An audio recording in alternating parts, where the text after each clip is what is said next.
Supreme beings had been creating countless universes for ages, searching for infinite knowledge. These beings had unimaginable power, but despite all their creations, laws, souls, and matter, they still felt bored. To entertain themselves, one of these supreme beings began watching the battles and conflicts of the creatures he had made.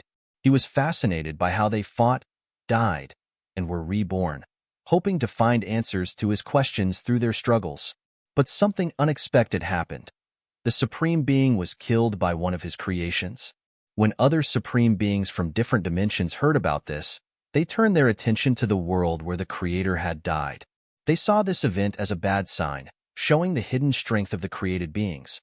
However, instead of being afraid or excited, the remaining supreme beings focused on one thing. The power left behind by the dead creator would go to whoever could claim it first. The story begins by introducing a young boy named Suho, the son of the current shadow monarch, Jin-Woo. At the moment, Suho is in school, sharing with his friends that he has been accepted into the Korean National Institute of Arts. Suho himself finds it hard to believe, and his friends are equally shocked. They struggle to accept that someone like Suho, known for his rough demeanor, could actually pass the entrance exam for such a prestigious art school. One of them even suggests that he should have taken the exam again. Suho laughs along with them, joking that he has finally escaped the torment of his school life.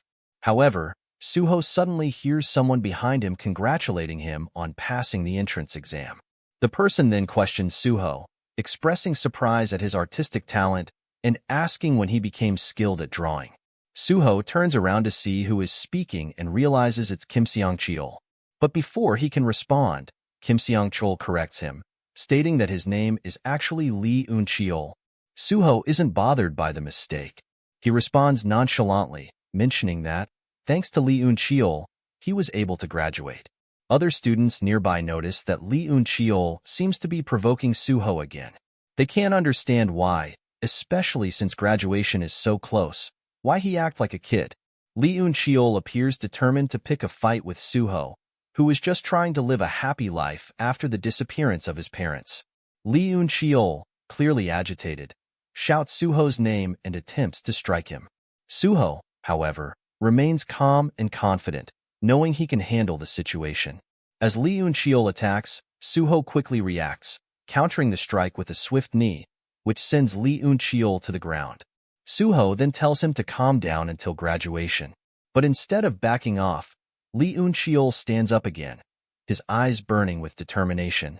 He declares that he isn't hurt at all and refuses to give up.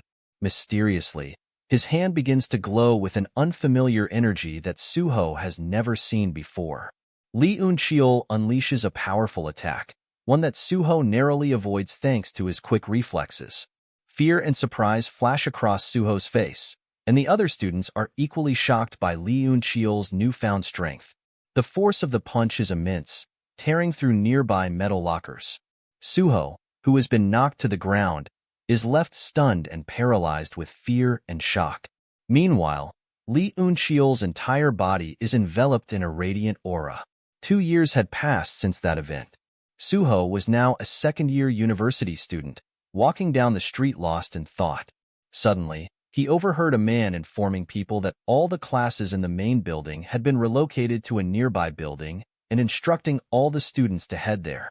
Suho assumed that the hunters were currently dealing with a gate and noticed the guards advising everyone to keep away from the dangerous area. One of the guards asked how long the hunters had been inside the dungeon. A staff member responded that it had been a little over 8 hours.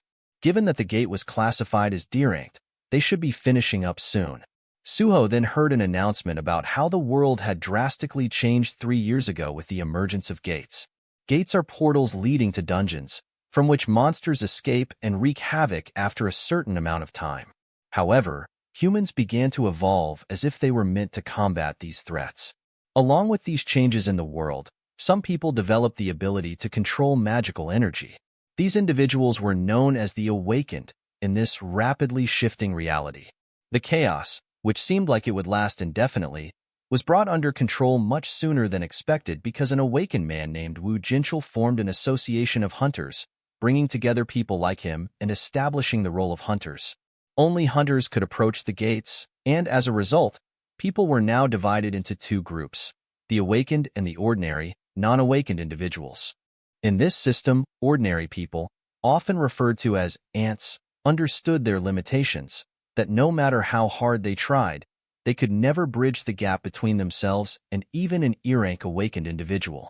Suho also realized that the world would face destruction if the hunters failed to close the gates. In other words, people couldn't survive without the awakened, but the hunters could easily manage without ordinary people.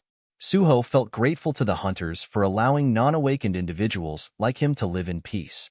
Yet, deep down, a sense of worry started to grow in his heart, particularly due to his missing parents. This sense of dependence on others for survival only added to his feeling of helplessness, especially after losing everything dear to him. He recalled his mother often telling him that he resembled his father. Suho began to wonder how his father might have dealt with such a feeling of helplessness. His thoughts were abruptly interrupted when he heard someone calling his name. It was his teacher, who complimented him on his good concentration that day. The teacher noticed Suho's drawing and asked if he found it interesting to draw like that. Suho replied that he drew without really thinking about it.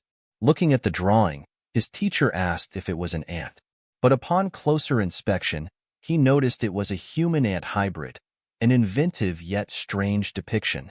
Suho stared at his own drawing with a blank expression, not understanding why he had drawn it in the first place. Meanwhile, the staff monitoring the gate saw that the hunters were returning, their relaxed demeanor indicating a successful mission. One of the staff members thanked Hunter Kim Jong-soo for his work.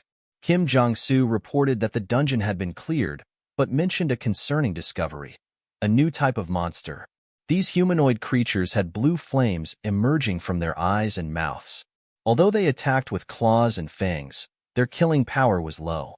Despite suffering a minor injury, Kim Jong-soo considered them harmless but emphasized that they were unlike any monster encountered before.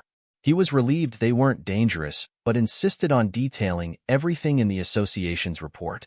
Suddenly, blue flames erupted from Kim Jong-soo's wound, causing him sharp pain. His sword fell from his hands as an unknown force seemed to envelop him. He lowered his head and froze, his eyes now glowing with blue flames. A staff member tried to reach out to him, but there was no response. In an instant, Kim Jong-soo attacked and killed the staff member, leaving everyone shocked.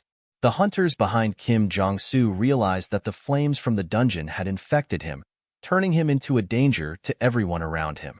Fear spread as people began to retreat from the gate, terrified that the infected hunter might turn against them.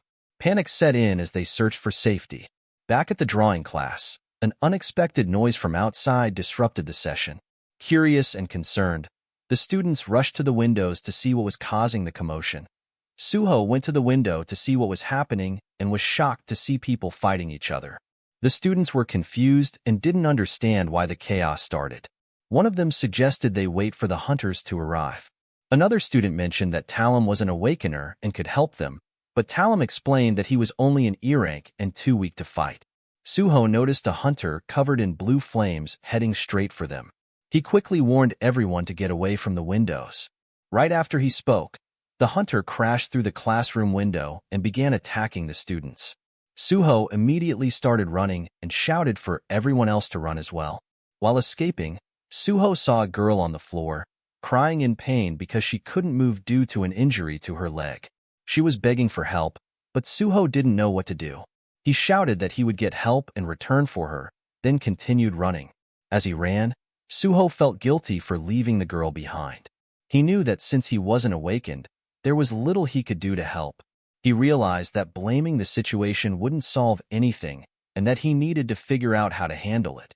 Suho closed his eyes and thought about what his father would do in this situation. When he opened them, he saw the possessed hunter getting closer to the girl, who was screaming in fear. With no one else around to help, Suho decided to act. He grabbed a fire extinguisher and rushed back to the girl, using it to fight off the hunter and save her from danger. Suho felt that he had done what his father would have done. He couldn't leave someone in trouble.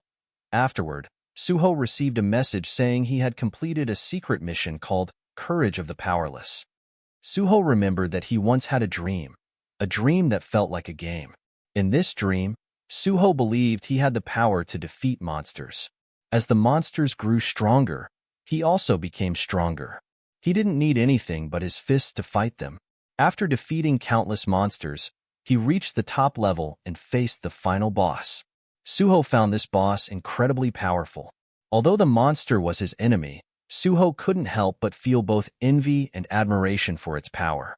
When Suho finally discovered the identity of the final boss, he was shocked. It was his father, Jin-Woo. Seeing his father as the final boss left Suho stunned. He couldn't believe that his father was so powerful. Snapping back to reality, Suho grabbed the extinguisher. He had to save the girl from the possessed monster. As he was about to hit the monster, he thought about what his father would do in his situation. Suho answered himself. Saving the girl was likely what his father would have done too. After hitting the monster, Suho realized that ordinary attacks wouldn't work on magical beasts. But he had acted impulsively. The monster wasn't hurt by his attack, and the girl froze in fear. But then, something unexpected happened. Time suddenly stopped, and a floating notification appeared in front of Suho's eyes. Opening the notification, Suho read that he had completed the secret quest, Courage of the Weak. The system informed him that he was now qualified to become a player and asked if he accepted the offer.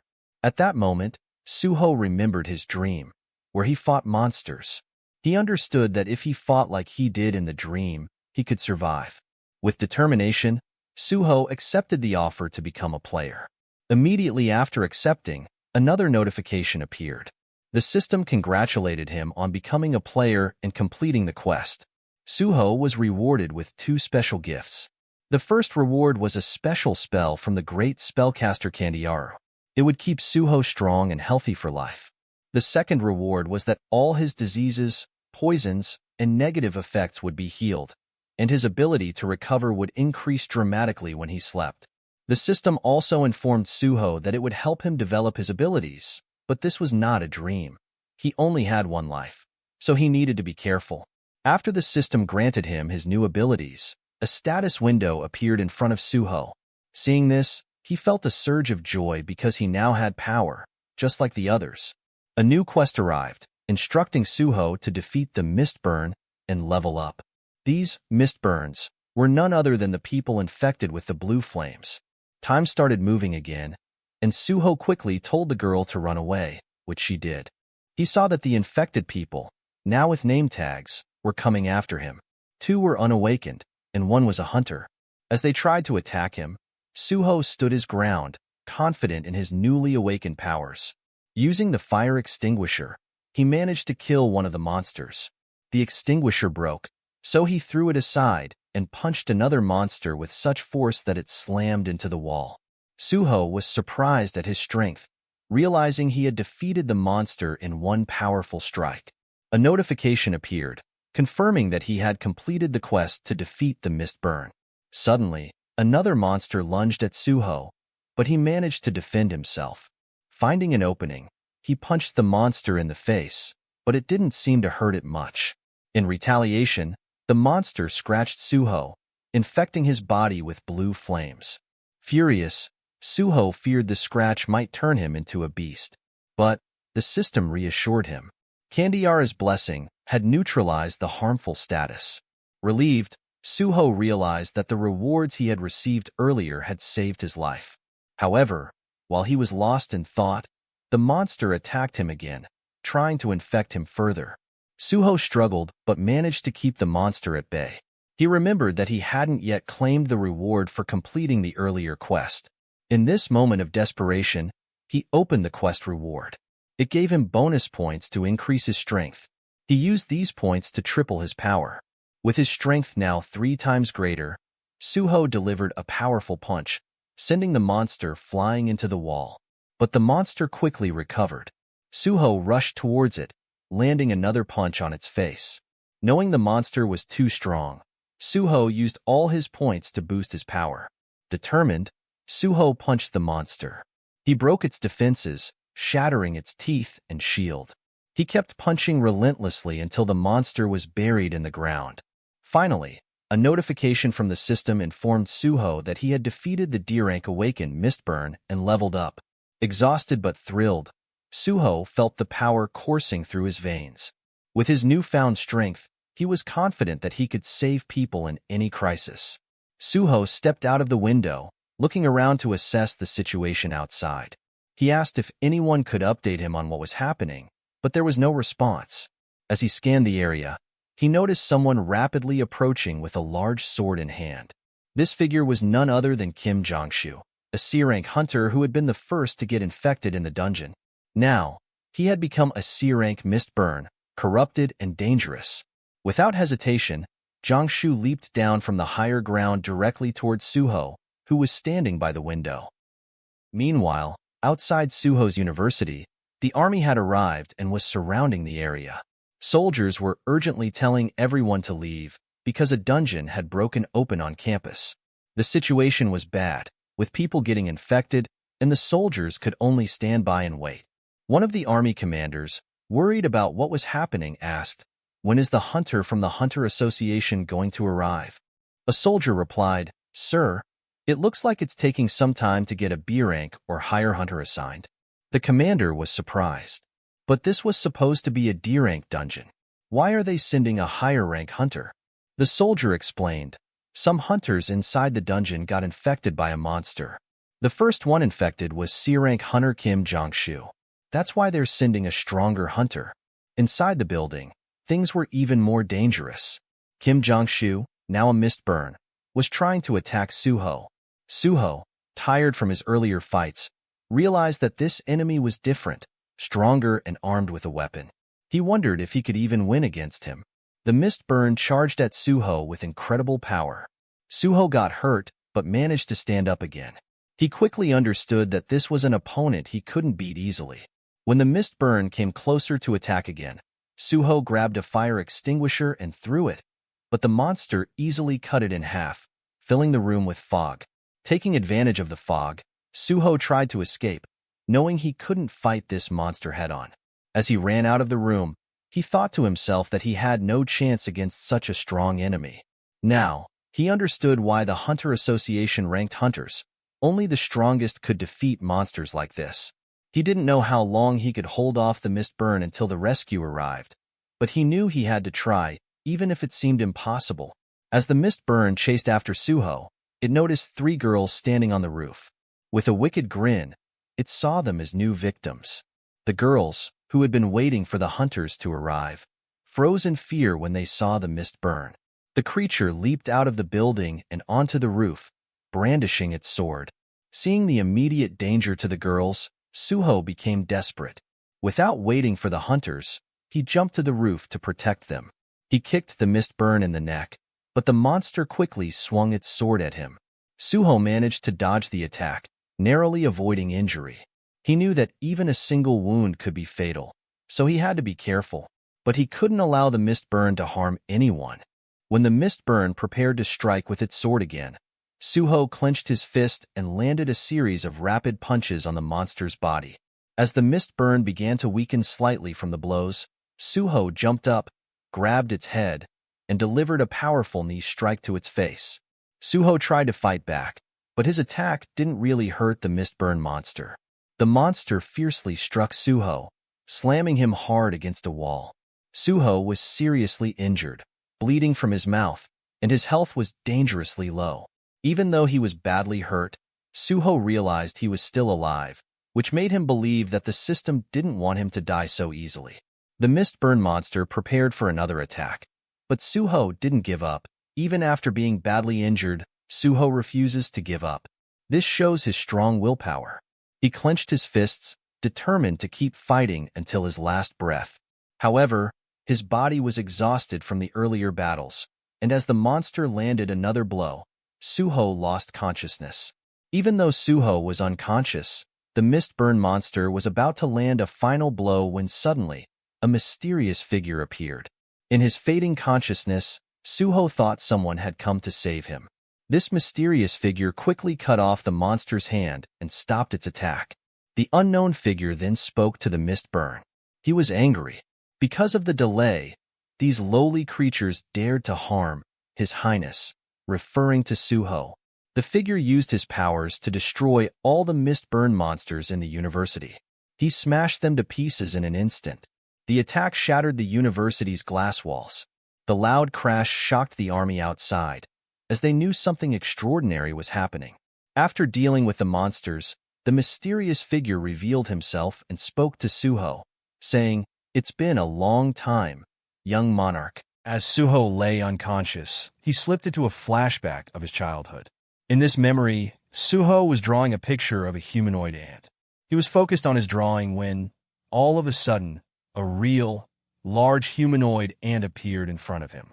Startled by this strange and unexpected creature, Suho screamed in fear. However, the humanoid ant wasn't there to harm him. Instead, the creature was overjoyed, moved to tears because Suho had drawn his picture. The ant was so touched by the gesture that it started crying, showing a deep emotional connection to Suho's simple act of drawing. This scene likely symbolizes an important bond or connection from Suho's past, possibly hinting at his ties to powerful beings or his hidden potential. After Suho regained consciousness, he found himself in a hospital bed. As he looked around, he tried to make sense of what had happened and wondered if the giant ant he saw was just a delusion. Sometime later, as Suho was recovering, his uncle called to check on him. His uncle, clearly worried, asked Suho about the incident at his university and expressed hope that Suho wasn't seriously injured.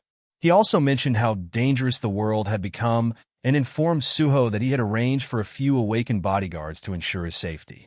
However, Suho assured his uncle that he didn't need any bodyguards and that he was fine. While still in the hospital, Suho noticed a news report on the TV. The news anchor was talking about an incident at the Korea University of Arts, where people had been infected with an unknown disease, leading to numerous casualties. This incident had become a major topic of discussion, and the government had finally commented on it. They revealed that a new type of monster called Mistburn was responsible for the infections, turning hunters into monsters. The government also criticized the Hunters Association for their delayed response, especially since the incident took place in the middle of a busy city. However, a mystery remained unsolved: how all the Mistburns at the university were suddenly found dead with no clear explanation. The reporter then interviewed a student from the university, who, still shaken with fear, recounted how he saw people who had turned into monsters suddenly burst and explode right before his eyes. Watching all of this unfold on TV, Suho began to realize that everything that had happened to him was real. It wasn't just a dream. As the reality of the situation sank in, a system status window suddenly appeared in front of him, showing that his level had jumped from 1 to 5. This unexpected development reminded Suho of something crucial. He had been cut by a C-rank awakened Mistburn during the battle. He started to question how he managed to survive such a deadly attack. Baru told Suho that he had grown into a wonderful person, and he couldn't hide his emotions. Suho slowly began to piece together his lost memories. He realized that as a child, he adored Baru very much. Baru was one of the dark creatures that had been with him throughout his childhood. However, Suho couldn't understand why he had forgotten these memories, nor why he lived with these dark creatures when he was young. Curious, Suho asked Baru if he was an ant. Suho didn't remember Baru being so small. Baru explained that consuming a lot of mana while crossing dimensions had changed his size. Usually, Baru was much more dashing and menacing. Suddenly, a system window appeared, showing that Baru was now at level 1 and ranked as a private. This made Baru furious, as he considered himself a powerful martial-grade creature. He angrily shouted at the system for treating him so poorly. Suho thanked Baru for saving his life and healing his body. Baru modestly said that while he might not look like it, he was a skilled healer. He also revealed that his original goal in coming to Earth was to release Suho's sealed power. However, Suho had already unsealed it himself. Suho, curious about the mention of a seal, asked if that was the reason for his strange dreams. Baru confirmed that while Suho might have thought they were dreams, they were experiences he had lived through. Baru added that Suho was stronger than he realized. He explained that Suho's father, the great shadow monarch Jin-Woo, had sealed Suho's powers and his memories so that Suho could live a normal life. When Suho heard his father's name, he became angry and grabbed Baru by the head, demanding to know where his father was. Baru calmly explained that Suho's father was in outer space, fighting a war against invaders trying to take over the world. Baru clarified that Suho's father was protecting the world from the Iterim, who were the gods of outer space. The Iterim were sending their apostles to invade Earth. Baru also mentioned that he had torn apart countless enemies while on his way to meet Suho. The fact that gates and monsters were appearing on Earth was likely a result of this ongoing war. Suho asked Baru if his mother had gone with his father, as she went missing the same day his father disappeared. Suho thought they might be together, but Baru explained that they were not. Suho's mother, Cha-Hae-in, was missing because of the Iterim, the same beings responsible for his father's absence. This realization made Suho serious and worried. Baru also mentioned that the Iterim and their apostles on Earth must have set an evil trap, causing Suho's mother to go missing for a long time. Understanding this, Suho became very angry, knowing that the Iterim were the reason his parents couldn't return home. Seeing Suho's state, Baru asked if the young monarch, Suho, wished to meet his parents. Suho replied that he desperately wanted to meet them because he had been living alone for many years and longed for his parents' love. Baru then told Suho that if he wanted to rescue his mother, there was only one way. Suho needed to become stronger. To help him, Baru handed Suho a dungeon key and explained that he would need to upgrade his level. Immediately, an alert came from the system, announcing a new quest. You are the son of the great Shadow Monarch. However, your innate talents have been completely sealed. To wield this great power, you must prove your worth. Enter the Shadow Dungeon and prove yourself. The system also provided more information. Item: Shadow Dungeon Key Type. This is the key for entering the Shadow Dungeon. It can be used on Sung Suho's shadow. Baru instructed Suho to insert the key into his shadow. As soon as Suho did this, a portal opened. For motivation, Baru encouraged him, saying, "Go ahead and enter. Claim the power that rightfully belongs to you, young monarch." However, before entering, Suho still found it hard to believe in outer space gods or the Shadow Monarch. It all seemed like nonsense to him. But he knew that if becoming stronger meant he could meet his parents again, it was worth it. He decided that he needed to level up, hoping his parents would be proud of his stronger self. As Suho was about to enter the portal, Baru recalled what Sung Jin-Woo, Suho's father, had told him. Go to Earth and release Suho's seal. The Iterim invasion may spread to Earth, and we need Suho's power to protect it. For the rest, I leave the decisions to your discretion, depending on the situation. Remembering Jin-Woo's words, Baru swore to himself, I, Baru, shall remain at the young monarch's side and watch over his growth. After entering the portal's other side, Baru said, This place is the land of the dead, where the living can't step foot inside without the master's permission, and the place is called the Shadow Dungeon. After entering the dungeon with Baru, Suho felt an eerie, unsettling atmosphere. It looked more like a ruined city than a typical dungeon. It was frightening, but it felt strangely familiar, as if he'd been there before. A new quest appeared, posing a harsh challenge. Suho must survive in the Shadow Dungeon. The creatures of this dark place would not accept a weak leader. He needed to prove his strength by enduring the dangers ahead. The task was simple but terrifying. He had to survive for 4 long hours in a place full of unknown threats. As the reality of the situation set in, Suho became increasingly nervous. He started to sweat, and his voice shook with fear.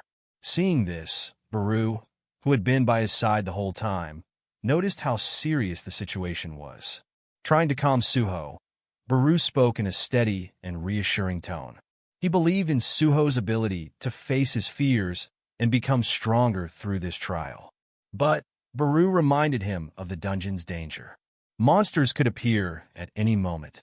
This was not just a test of strength, but of survival, and Suho had to be ready for anything. Suddenly, a goblin sneaked up behind Suho, ready to attack him. Luckily, Suho noticed it just in time and quickly kicked the goblin away, surprised by the sudden attack. What shocked Suho even more was the label above the goblin's head that said Goblin Scout, instead of just goblin. Baru explained that this meant more goblins might be nearby, as scouts usually signal others to join them. He also warned Suho that while goblins are generally weak, they can become dangerous if they attack in large groups. Realizing that he needed to act fast, Suho decided he had to stop the goblin before it could call for help. He ran toward the goblin, determined to defeat it quickly. The goblin blocked Suho's first attack. But he noticed something. The goblin's name had no color. That meant it was as strong as him or weaker. Using this to his advantage, Suho grabbed the goblin's stone axe and hit the goblin on the head, killing it. Suho felt a bit proud for handling the situation. He knew that monsters stronger than him had colored names, which showed their power. Right after that, another goblin tried to call for more goblins to come and attack Suho. This made Suho even more determined to fight. He boldly challenged the goblins, ready to take them on, no matter how many came. As more goblins appeared, Suho noticed that some of them had yellow names, meaning they were stronger than him. He looked to Baru for help, but Baru explained that he couldn't assist because his energy was running low. He also mentioned that if he helped, Suho wouldn't gain as much experience from the fight. Understanding that he had to do this on his own, Suho prepared himself for the battle ahead, ready to prove his strength and courage. After a few moments, a group of goblins jumped on Suho, trying to overpower him. But Suho remained calm, knowing he had a new trick up his sleeve. He used a skill from his status window that allowed him to move objects without touching them. With this invisible hand, he summoned the axe from one of the goblins, causing it to fly through the air and land perfectly in his grip. Without hesitation, Suho threw the axe at the attacking goblins. The weapon flew through the air, striking down any goblin that dared to get close. After each throw, the axe returned to Suho's hand automatically, ready for the next attack. As Suho continued to fight, he realized something important. He could now control objects without touching them. This new ability gave him an edge in battle, making him even more formidable against his enemies. After killing all of the goblins, Suho sits down for a minute, showing how mature he can be in this fight. And the notification window says that Suho completed his quest with the remaining time and level up. Suddenly, another goblin attacked Suho from behind with an arrow. Reacting quickly, Suho caught the arrow with his bare hand. Without wasting any time, he sent the arrow back at the goblin, using the same method it had tried on him. Impressed by Suho's battle skills, Baru recalled his childhood. Baru recalled how even as a child, Suho showed signs of greatness, much like a legendary hero from myths. Suho had inherited a powerful ability known as the ruler's authority from his father, the Shadow Monarch. This power allowed him to control objects at will. However, in a peaceful world, such immense power was more of a burden than a blessing. But now, with the world facing threats from the apostles of Iterum, Suho's power was beginning to show its true value. While Baru was lost in these thoughts, Suho continued to fight, using the axe he had taken from a goblin. He cut down goblins one after another, decapitating them with precise strikes. As he killed more goblins, Suho's level increased, making him stronger. But just as he was clearing the area, one goblin managed to stab Suho in the back with a sword. The goblin grinned evilly, satisfied with its attack. However, Suho, instead of retreating, punched the goblin in the face, forcing it back. Despite the injury, Suho found himself surrounded by even more goblins. Among them appeared a powerful goblin leader, the Goblin Centurion. Goblins from all sides rushed to attack Suho. With determination, Suho pulled the sword from his body. He then threw it at the Goblin Centurion, killing it. The sword then returned to Suho's hand, allowing him to continue his assault. He cut down the remaining goblins, one after another, and as he fought, his health steadily recovered. His attacks grew even more powerful, fueled by his stamina and determination. As the battle ended, the goblins lay scattered and dying around him. Suho took a moment to sit down, reflecting on how he had matured through the fight. A notification window appeared. It said he had completed the quest with time to spare and had leveled up again. After Suho defeated the goblins, a new notification appeared. It revealed he had earned a reward for completing the quest. When he accepted it, He found a rune stone that would grant him a new ability, shadow extraction. Baru, always by Suho's side, was pleased to see this significant find, knowing its true potential. As Suho reflected on the battle, he realized something intriguing. During the fight, his wounds had healed on their own, a result of a skill called resilience that he had unknowingly gained. This led him to understand that he could acquire new skills in addition to leveling up. It dawned on Suho that, although he once thought of himself as unawakened, he was born with incredibly powerful shadow abilities, almost as if he had been given a shadow silver spoon from birth. Accepting his newfound identity, Suho listened as the system explained how to use the runestone. The instructions were simple. Break the stone to absorb the shadow extraction skill. Upon doing so, Suho was notified that he had successfully acquired the ability. This new skill would allow him to create shadow soldiers from the corpses of the dead, up to a maximum of 3 at a time. Suho was taken aback by the potential of this new power. Baru, observing his reaction, explained further, shadow extraction is a skill that turns the corpses of the dead into soldiers, much like me. It is the very essence of the authority that created the current shadow monarch, Lord Sung Jin-Woo. With this understanding, Suho realized that if he wanted to build an army of shadow soldiers, he would first need to defeat enemies and turn them into his shadow warriors. Suho knew that summon-type skills were not highly valued in the hunter industry. He decided to test his new shadow extraction skill on a fallen goblin. When he said shadow extraction, the system prompted him to specify a command. After thinking momentarily, Suho recalled his father's words and commanded, "Arise." As soon as Suho gave the command, shadows began to swirl and take shape. A small green hand appeared from the wall, followed by the full form of a shadowy goblin. Suho was amazed. It was his first successful shadow extraction. The goblin, now a shadow soldier, was a bit smaller and weaker than it had been in life, but still impressive. The system told Suho that the shadow soldiers would last 24 hours before disappearing. Despite this, Baru was surprised by how the shadow power also boosted the intelligence and level of the soldiers. He realized that this skill would be very useful in the future. Seeing Baru's surprise, Suho reassured him. The skill was much stronger than they thought. He was eager to see how powerful it could become and knew it would be crucial in future battles. Suddenly, Suho's stomach growled. He hadn't eaten in a day. He asked Baru how he could leave the shadow dungeon to get some food. Baru told him he could use the key to exit whenever he wanted. So, they decided to take a break and get something to eat. Later, Suho was sitting in his hospital room, enjoying a meal. He was surprised at how good the hospital food was. While he ate, Baru explained their next steps. They had 3 important missions. 1. To protect the Earth from space demons, Suho suggested hunting them in dungeons. Baru agreed, adding that as they hunted, their levels would increase, making them stronger and keeping the Earth safe. 2. Find Suho's missing mother, Cha Hae-in. It was a critical mission. 3. Help Baru regain his strength. Baru was frustrated that he was at a low level and wanted to get back to full power to defeat their enemies. Suho asked how he could help with that. Baru said that absorbing knowledge and magical items could make him stronger. But, since he couldn't use magic like before, there wasn't much he could do now. However, finding something magical to consume could help. Suho decided that they should go to a dungeon to find these magical items. But before that, Baru suggested they check Suho's magical ability level at the Hunter Association to see what rank he would get. Suho hoped it would be an S rank, the highest level. The next day, Suho went to the Hunter Association. A staff member measured his magical ability. It was only level 46. This made him the weakest hunter and gave him an E rank, the lowest possible.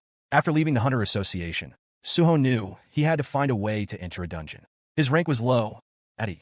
Baru said a hunter's level is based on their magic power. Since Suho had focused on his physical skills, his rank was lower.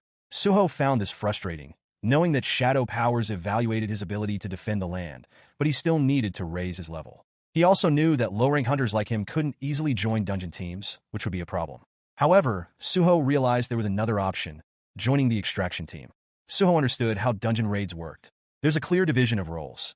The strike squad goes in first to fight and clear out the monsters. The hauling team follows to gather the monster carcasses, and the mining team extracts valuable resources from the dungeon. The important thing was that while the strike squad needed stronger hunters, the hauling and mining teams allowed even E-rank hunters to join.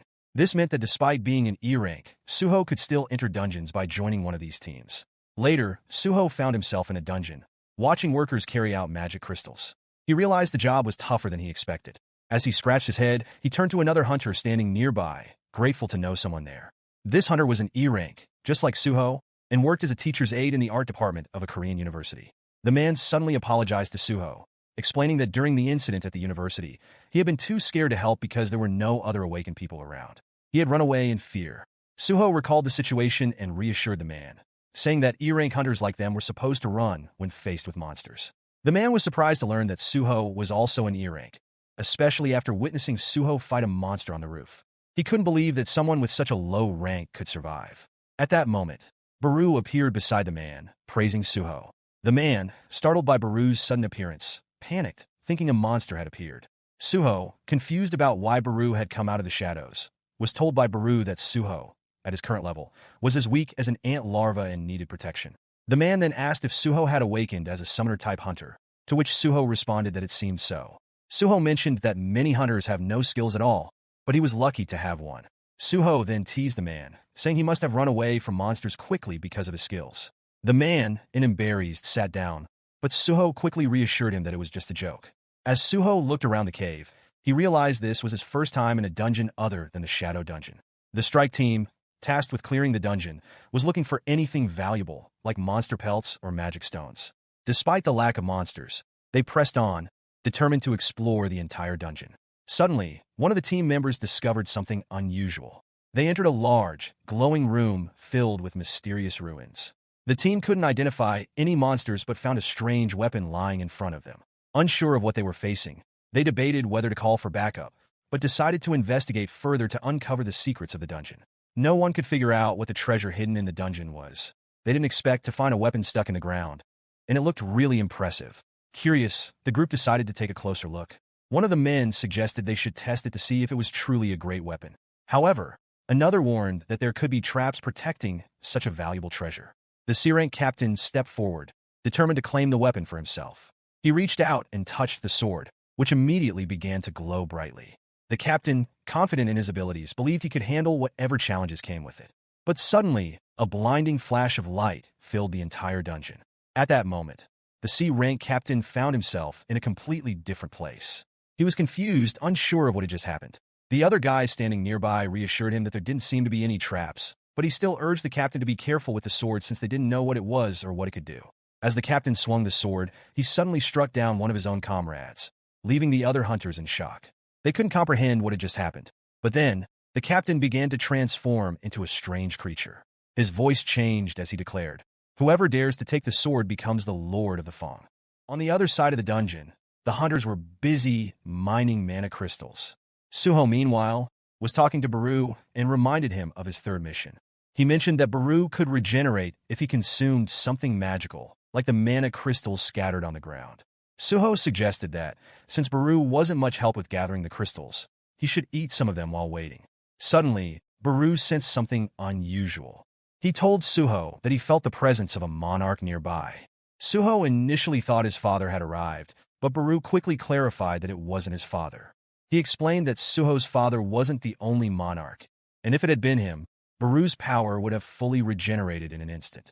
Baru also noted that this presence had a beastly, ominous scent.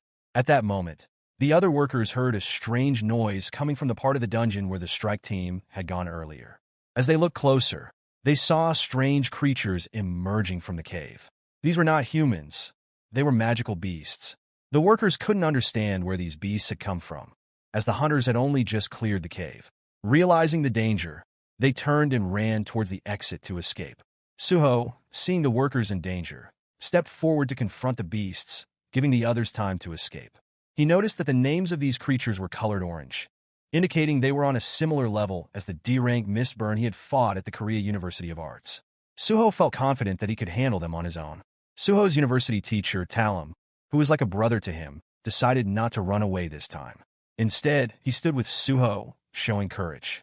Suho was grateful for Talam's bravery and assured him of his trust. To keep Talam safe, Suho left 3 goblins to protect him, just in case. Suho then opened his inventory to select the weapons he would use against the magical beasts. He chose a weapon he had obtained from the Shadow Dungeon, knowing it would be more effective than a simple pickaxe. Talam, watching Suho, was amazed and confused. He couldn't believe that Suho could summon weapons so easily and wondered where Suho had gained such incredible abilities. Without hesitation, Suho swiftly used his weapon to kill one of the beasts. The system immediately notified him that he had defeated the steel-fanged Leakin. As the remaining two beasts lunged at him, Suho quickly used his command, "Arise," to replace one of his goblins with a newly defeated magical beast. This allowed Suho and his new shadow ally to take on the other beasts effectively. Suho defended himself skillfully while his shadow fought alongside him. Baru, observing the battle, was impressed by how quickly Suho had adapted to using the shadow authority in combat. Suho also realized something important during the fight. Retrieving and summoning shadows didn't drain his mana. He began to think that once his mana increased and he could perform more extractions, he might even be able to create an army of shadows. With that thought in mind, Suho used his weapon to stab and kill the second beast. After defeating the beast, Suho exchanged one of his goblins for the new shadow, understanding that goblins were weaker and he could only summon 3 shadows at a time. The system once again notified him that he had defeated the steel Leakin beast and leveled up. Suho then summoned another wolf shadow, this time from the last beast he had killed. His companion, who had been helping him, began to question Suho, noting that this wasn't an E-rank ability. He couldn't understand how Suho was able to resurrect magical beasts. Suho hesitated, realizing the difficulty in explaining his powers. His companion was puzzled, wondering why Suho had registered under a false rank if he had such incredible abilities. Suho suddenly sensed something from the cave where the magical beasts had emerged. A new quest notification appeared, instructing him to defeat the enemies. There are creatures in the vicinity that want to kill the player. Eliminate them and secure your safety. The quest required him to defeat one more enemy, even though Suho thought he had already taken care of all the threats. Shocked and on high alert, Suho realized there might be another danger nearby. Just then, the C-rank captain, who had been acting strangely earlier, emerged from the cave. His appearance was now twisted and monstrous, and he had killed all the hunters who were with him. Talum, unaware of the captain's transformation, stepped forward to confront him, questioning how these beasts had come out of the cave. But the captain, no longer human, wielded his sword and attacked Talum. In the nick of time, Suho grabbed Talum by the collar and threw him back, saving his life from the captain's deadly strike. After saving Talum, Suho noticed that the hunter they just encountered transformed into a werewolf-like creature. This surprised and scared them both. Suho was confused about why these hunters were gradually turning into magical monsters. Then, Suho saw the monster's name written above its head in red. He realized that the redder the name, the more dangerous the monster. Suho remembered how powerful a red-name monster was when he faced one at the Korea University of Arts. But then Baru, his loyal companion, reminded him that unlike his father, Suho was not a monarch, so defeating this monster in his current state would be nearly impossible. Despite this, Suho was determined to defeat the monster, because if he didn't complete the quest, he wouldn't level up. Suho knew he needed to become stronger to find his parents. So he checked his inventory for a new weapon, prepared himself, and faced the monster head-on. Baru saw Suho's unwavering determination. He remarked, "Suho has faced great trials, but he has never run away. Despite his current weak state, he stands firm against the strongest of monsters." Baru could see the potential of the monarch within Suho. He also told Suho the monster's sword was unique. If you cut off its arm and separate it from its host, it won't be able to move anymore. Suho, ready for battle, summoned his 3 shadow beasts. He then attacked the monstrous captain. The monster tried to kill a shadow with its sword. The shadow clamped down on the blade, refusing to let go. Suho noticed that his mana revived the shadows. He then commented on their resilience. Baru explained, "We shadow soldiers have astral forms. As long as you have mana, we can recover no matter what." However, the monster quickly overpowered and killed all 3 shadow beasts. Suho was surprised by his weak shadows, but Baru reminded him that it was due to his low mana. The monster, taunting Suho, asked, "Can an insignificant pest like you use the Shadow Monarch's power?" Suho was momentarily taken aback, but Baru, enraged, shouted, "How dare he call the blood of the Shadow Monarch an insignificant pest?" The monster then realized that Suho was connected to the Shadow Monarch, the enemy of the Fang's family. This only fueled the monster's desire to kill Suho, seeing it as a twisted form of revenge. Without wasting any more time on words, Suho threw his weapon at the monster, but the creature defended itself. Suho, now fully determined, said, "Enough talk. Let's fight until the end." As the battle began, Suho quickly realized that his attacks were barely affecting the monster. Each time he threw a weapon, the creature effortlessly repelled it. Suho understood that the monster's red name indicated its immense power, easily deflecting his assaults. With his weapons scattered across the area, Suho decided he needed to use a variety of weapons to stand a chance. He attacked with his arm, but the monster dodged it. This made Baru recognize Suho's potential with the ruler's authority, a power he had shown even as an infant. However, when Suho tried to strike the monster with one of his swords, it shattered his weapon with a single blow. This overwhelming strength left Suho feeling cornered. He thought to himself, if it's like this, isn't it the same as having no way to fight back? He knew that if even one attack from the monster landed, it could be fatal. Suho also knew that a long fight would lower his chances of winning. The longer it went on, the more his energy would drain. The monster, frustrated with Suho's attempts to keep his distance, taunted him. He accused Suho of being a coward who hides behind his shadow soldiers, like the shadow monarch. The words struck a nerve, and Suho knew the creature was trying to provoke him. Despite his anger, Suho was aware that he wasn't confident enough to face the monster head-on. The monster attacked with its long sword, forcing Suho to jump back and evade the strike. In desperation, Suho asked Baru why his power was still weak, even after his seal was released. He questioned why his abilities seemed so weak, especially when the game felt so real during his fights. Baru explained that Suho's power had been sealed when he was just an infant. What he was experiencing now was a gradual reclaiming of the talent he had possessed as a child. The power Suho had in the game was a test to see if he could handle his abilities. That world was neither a dream nor reality. It was a test to see if he could control the immense power within him. Suho realized upon hearing this that he was wrong. The game was not meaningless. Baru encouraged him, reminding Suho that the experience wasn't wasted. He needed to recall the emotions, spirit, and strategies he had developed in the game to overcome the current challenge. Suho, recalling his past experiences, approached the monster with renewed speed and determination. He remembered the feelings he had during the game, where he mostly fought with his fists. He thought to himself, if only I had a gauntlet like back then. Suddenly, Suho realized he could change his shadow soldiers. He could alter their form to suit his needs by pouring mana into them. With this insight, Suho revived his 3 shadow soldiers, preparing for another round. The monster, growing impatient, continued to attack, expressing boredom with Suho's tricks. It threatened to cut Suho down first. But as the beast moved in, something extraordinary happened. Suho began to extract shadows from his soldiers. He transformed them into a material that wrapped around his hands, forming a gauntlet. Just as the red-name monster made a decisive strike, Suho blocked it with his new gauntlet. Feeling empowered, Suho declared that with this gauntlet, he could engage the monster in hand-to-hand combat. Both Suho and the monster charged at each other, their rage fueling the fight. Suho skillfully evaded the monster's attacks and delivered a powerful punch, slamming the creature into a wall with a thunderous impact. The monster felt real pain for the first time, but stood up, ready to continue the fight. With his gauntlet-clad hand, Suho grabbed an axe. In one swift motion, he severed the monster's arm. It showed the precision and ferocity of a tiger preying on its target. Baru, observing the battle, was astounded. He realized that Suho was no ordinary fighter. In a short time, Suho mastered shadow extraction. He even learned to turn shadows into physical objects. This skill far exceeded Baru's expectations. After defeating the powerful monster, Suho expressed relief, saying he had been worried because the monster had a red name, but it wasn't unbeatable. Baru, as always, reassured him, saying he never doubted Suho's victory for a moment. Suho, a bit skeptical, joked that Baru must be lying since he always said the same thing after every fight.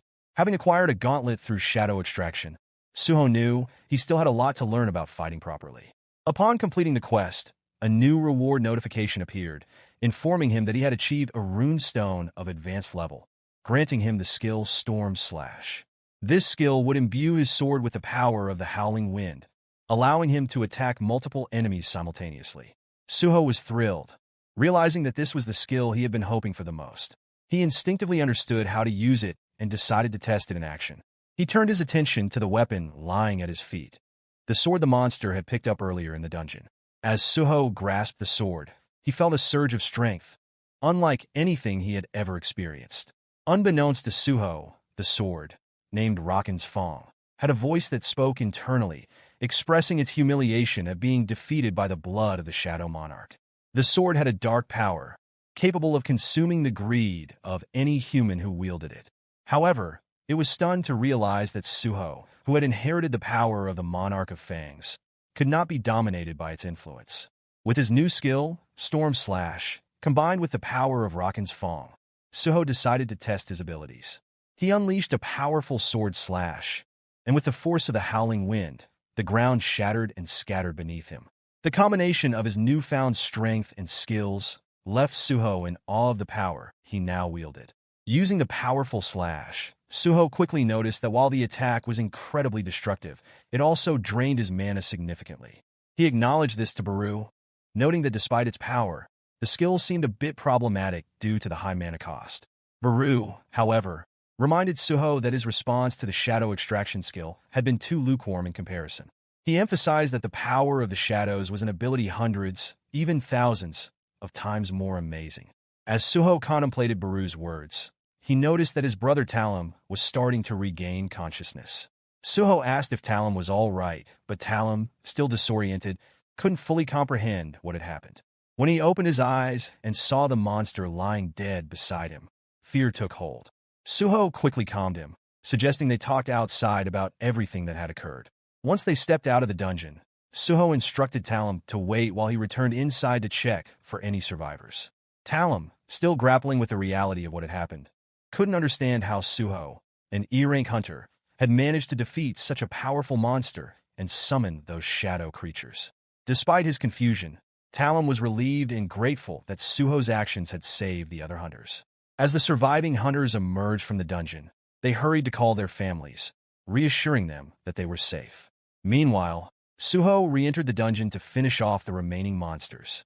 As he destroyed some of the remaining wolf beasts, Suho remarked to Baru that there were still many more inside. Baru encouraged him not to miss out on any experience points from defeating them. However, as Suho continued fighting, he noticed that the attack power of his sword had dropped drastically. Suddenly, the sword spoke to him, making it clear that it had no intention of cooperating with the blood of the Shadow Monarch. Baru, unimpressed by the sword's attitude, retorted that showing strength against those weaker than oneself was a pathetic act. The sword, in turn, mockingly remarked that it had never seen a hunter chase after weaker prey, but Baru reminded the sword that Suho had defeated it despite the sword being much stronger. Suho, now fully aware that he was conversing with both a talking ant and a talking sword, couldn't help but feel a bit overwhelmed by the absurdity of the situation. It was still something he struggled to get used to, despite the incredible power he was beginning to wield. Suho eventually returned to the spot where the sword had been taken from and saw that all the hunters who had been there were dead. The sword began speaking, saying that it was its mission to protect the Fong Lord's territory and that anyone who entered would be destroyed. Unfazed, Suho picked up the sword and pushed it back into the place where it had originally been. As Suho looked at the fallen hunters, the notification system informed him that he could extract their shadows if he wanted. Curious, Suho asked Baru if it was possible to use shadow extraction on humans. Baru confirmed that any dead body, whether human or not, could become a shadow soldier. Instead of using the shadow extraction, Suho started carrying the bodies of the hunters toward the exit of the dungeon. Baru was confused, wondering why Suho wasn't using the shadows to fight. Suho explained that forcing someone to fight after death felt more like a punishment than something honorable. Baru was surprised by Suho's compassion for the dead. As they continued, Suho asked Baru if this dungeon was the sanctuary of a monarch. Baru confirmed it, explaining that Suho's father, Jin-Woo, was connected to the monarchs. Suho then asked about the relationship between his father, the other monarchs, and the Iterim. Baru explained that the Iterim were Jin-Woo's current enemies, while the monarchs were his past enemies. Baru then listed the 9 monarchs. First, Jin-Woo, the king of the dead, also known as the monarch of shadows. Second, the king of beasts, known as the monarch of fangs. Third, the queen of insects, known as the monarch of plagues. Fourth, the king of monstrous humanoids, known as the monarch of the iron body. Fifth, the king of demons, known as the monarch of white flames. Sixth, the king of giants, known as the monarch of the beginning. 7th, the king of snow folk, known as the monarch of frost. 8th, the king of demonic specters, known as the monarch of transfiguration. 9th, the king of berserk dragons, known as the monarch of destruction. Baru told Suho that even though these monarchs were extremely powerful, Suho's father had defeated all 8 when they invaded Earth. The sword then spoke again, saying that if Suho's strength were at its full potential, it would have destroyed Suho, the Shadow Monarch's descendant, and thrown him to the wolves. The sword's harsh words reminded Suho of the great power he had inherited and the strong enemies he might still have to face. Suho responded to the sword by saying he understood its feelings. He acknowledged that his father, Sung Jin-Woo, had defeated the other monarchs to protect the Earth, just as the sword was trying to protect this place from invaders. Suho recognized that no matter what side one is on, they're all trying to defend what is important to them. Suho then pointed out that if the sword's mission was to protect this place, it didn't make sense to be hostile toward his father, who had already defeated the Monarch of Fangs. Suho also expressed his desire to see his mom and dad, who he couldn't meet right now because of the outer world invaders like the Itarim. He emphasized that if the Itarim began their invasion, this place wouldn't escape the chaos either. Suho proposed that if the sword helped him by giving him its power, he would, in return, help the sword protect this place. Understanding the logic in Suho's words, the sword agreed to form a united front with Suho, aligning their goals to defend against the greater threat. Later, reporters gathered in a cafe with Talum, eager to ask him questions about the previous day's incident in the dungeon. They wanted to hear every detail, since Talum had experienced it firsthand. Talum, the survivor of the harrowing event, picked up his coffee cup and agreed to tell them everything. In his thoughts, Talum hoped to achieve world recognition for Suho's bravery. Soon after, headlines emerged about an extraordinary event where an E-rank hunter had single-handedly saved other hunters in a dungeon. The articles detailed the courageous actions of this hunter, who had risked his life to protect others. The reports included interviews with many of the survivors Suho had saved, painting a picture of him as a true hero. Meanwhile, at the guild management department, a group of officials discussed their staffing needs.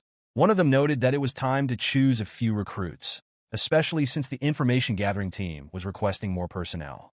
They agreed that hiring a few more E-rank hunters might be necessary.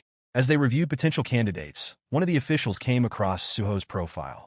Despite his E-rank, the record showed that he had fought monsters in the dungeon, evacuated a team of miners, and even brought a wounded hunter to safety. The officials were surprised by his rank, but quickly saw the potential in him. The person in charge of the discussion suggested that bringing Suho into a big guild like theirs could be beneficial. They could promote his story as a headline, a hero rising from an E-rank. This move would not only boost the guild's reputation, but also help cover up any concerns about his low rank.